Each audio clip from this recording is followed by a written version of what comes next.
এই মুহূর্তে চট্টগ্রামের পতেঙ্গা থেকে আমাদের সাথে যুক্ত হচ্ছেন সহকর্মী মাসুদুল হক। মাসুদ, কি খবর আছে? নিম্নচাপ চলছে, এখন কি দেখতে পাচ্ছেন? বৃষ্টির কি পরিস্থিতি?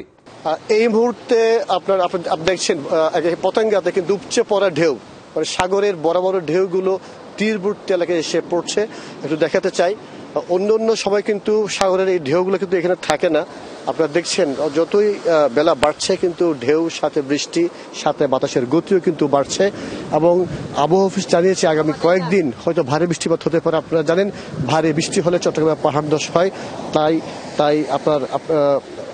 তাই বলা হয়েছে যারা ইতিমধ্যে পাহাড়ে যারা বসবাস করছেন তারা যাতে নিরাপদে চলে আসেন। এবং একই সাথে চট্টগ্রাম বন্দর কর্তৃপক্ষ জানিয়েছে যে সমস্ত জাহাজ রয়েছে গভীর সাগরে তাদেরকে তীরবর্তী এলাকায় চলে আসতে বলা হয়েছে। আপনারা দেখছেন সাগরের ঠিক একটু পরেই, অর্থাৎ অনেক লাইটার জাহাজ। এই সময় কিন্তু এই সমস্ত জাহাজগুলো এখানে থাকার কথা না, এগুলো থাকার কথা ছিল কিন্তু বহির্নগরে অর্থাৎ গভীর সাগরে। তারা কিন্তু অনেকেই সকালের 3 নম্বর সংকেত দেওয়ার পরে তারা কিন্তু তীরবর্তী এলাকায় চলে আসছে।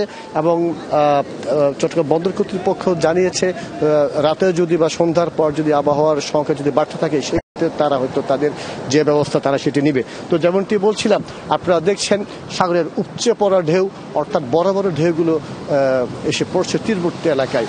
এবং এখানকার যারা উপকূলবর্তী যারা রয়েছেন তাদেরকে বলা হয়েছে যাতে সাবধানে চলাফেরা করার জন্য। তো এই ছিল আমার কাছে চট্টগ্রাম থেকে খবর। মাসুদ, আপনাকে ধন্যবাদ।